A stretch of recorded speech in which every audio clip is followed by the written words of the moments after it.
Hello and welcome to Label Sessions Presents, the podcast where we talk to the most interesting people about all the things you need to know in the world of innovation, business design, tech, and culture. I'm Fuzlin Esau, and today we're joined by two new expert leaders to join the Label Sessions roster, as well as Josh Nixon from the Label Sessions team. Welcome, everyone. Hi, everyone. How are you doing? Hello. Great. Thank you. Great to be here. Thank you. Awesome. So hello and welcome to Bryon White. Bryon is best known for building a global supply chain for a native botanical that previously had zero commercial infrastructure. Beyond his own company, Bryon serves as a venture builder and advisor to dozens of early stage founders through builders and backers. So welcome, Bryon. Thanks for having me. Also, a big welcome to Greg McCallum. Greg is best known as the No BS advisor. He brings brutal clarity to messy commercial questions, whether it's fixing revenue plateaus, resetting go-to-market strategy, or turning a founder-led sales hustle into a functioning organization. Thank you very much. Great to be here. Marriott has acquired Citizen M.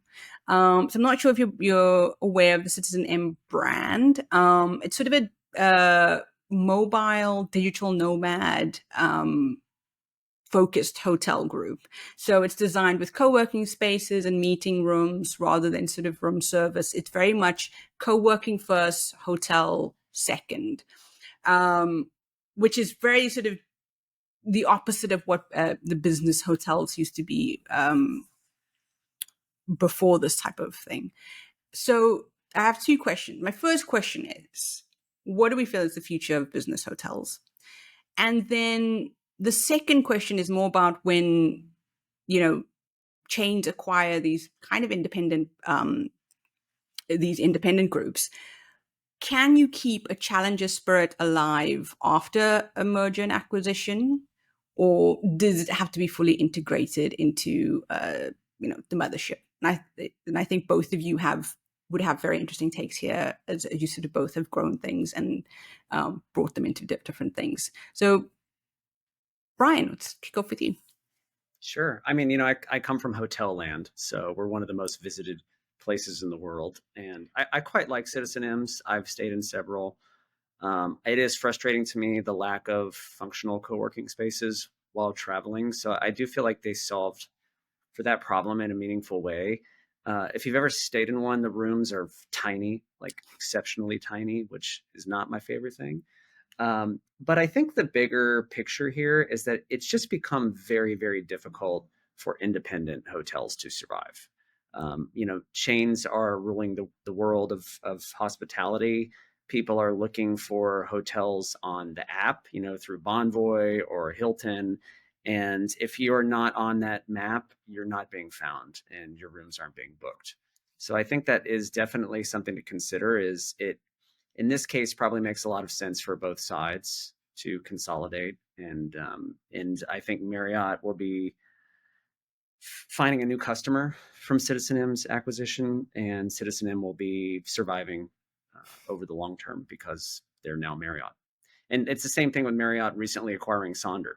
If you've stayed in a Sonder before, it's like kind of a uniform Airbnb, and those are now Bonvoy properties, which I was a big fan of. I mean, I'm a Bonvoy person, so very convenient for me to now have everything all together. Greg, how do you feel about sort of these mergers and acquisitions of the smaller independent chains with larger groups? To be completely honest, I don't really feel much. I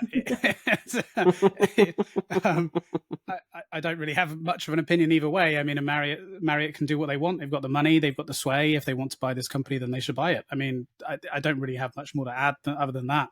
I've never stayed at any of the hotels of this other company. I'd never even heard of them until the notes before jumping on this call. So I don't really just follow that sort of side of things, I guess. So it's just not really the space I'm in anymore. I used to be in hospitality and hospitality tech a lot more than I am now.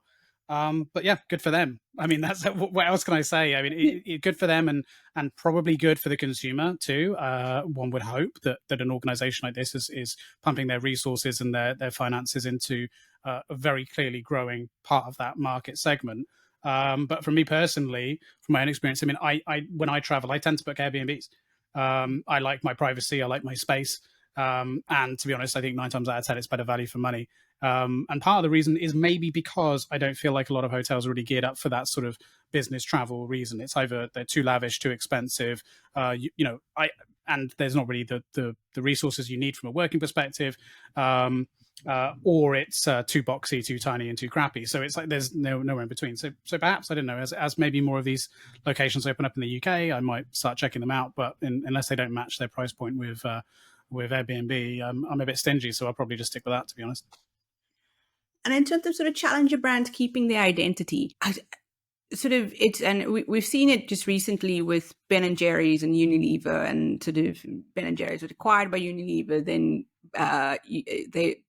they sort of felt that their values didn't align with Unilever, so they were trying to get out of Unilever. So it's just sort of back and forth in terms of where to go and when do you sort of what part of your identity is sacred and what part do you sort of let go when you do mergers and acquisition. And that would be sort of, for me, it would be interesting in terms of how do you stay true to your core values when you do become part of a big conglomerate.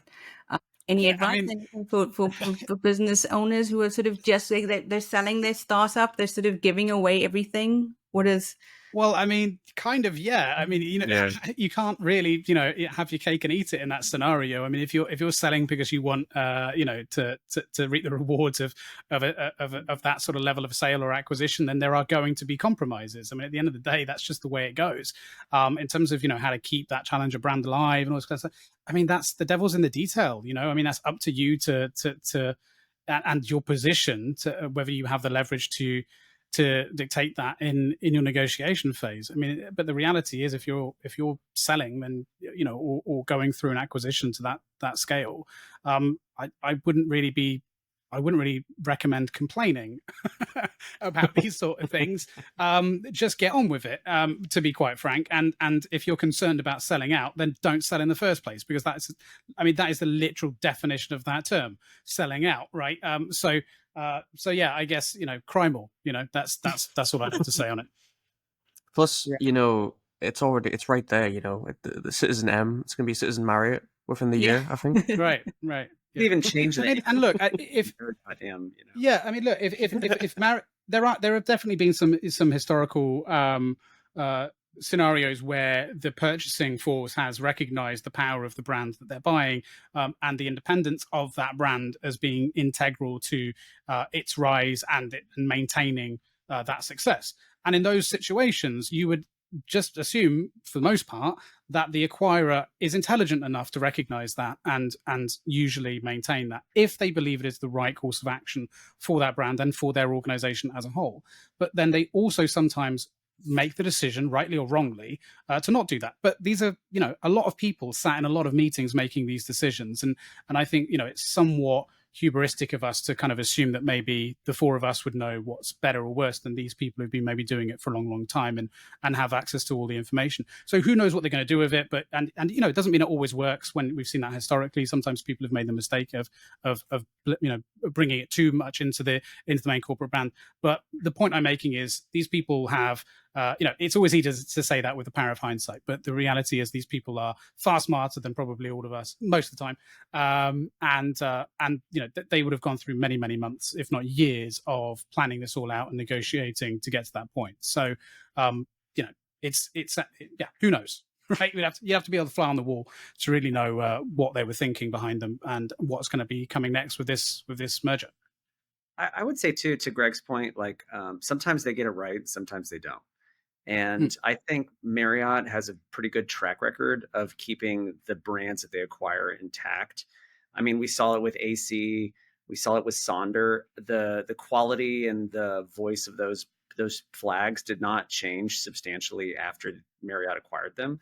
So I think that they probably understand why guests choose to stay at Citizen M, and they want to keep those guests happy. And one big difference between something like this and something like Ben & Jerry's is that Ben & Jerry's customers are very values aligned. Like there's a huge social justice component. And obviously, Unilever doesn't give a shit about that. So that is a huge misalignment, not necessarily from the brand, but from the customers, because I think it's hard for Unilever to really even relate to that value structure that those customers have, which is why it's not necessarily working or a good fit. With Citizen M, I think the brand is largely about the experience. Mhm. And it's not going to be difficult for Marriott to keep that experience what it is and probably even improve upon it. So I think that it's going to ultimately be a good thing for both sides. Love it.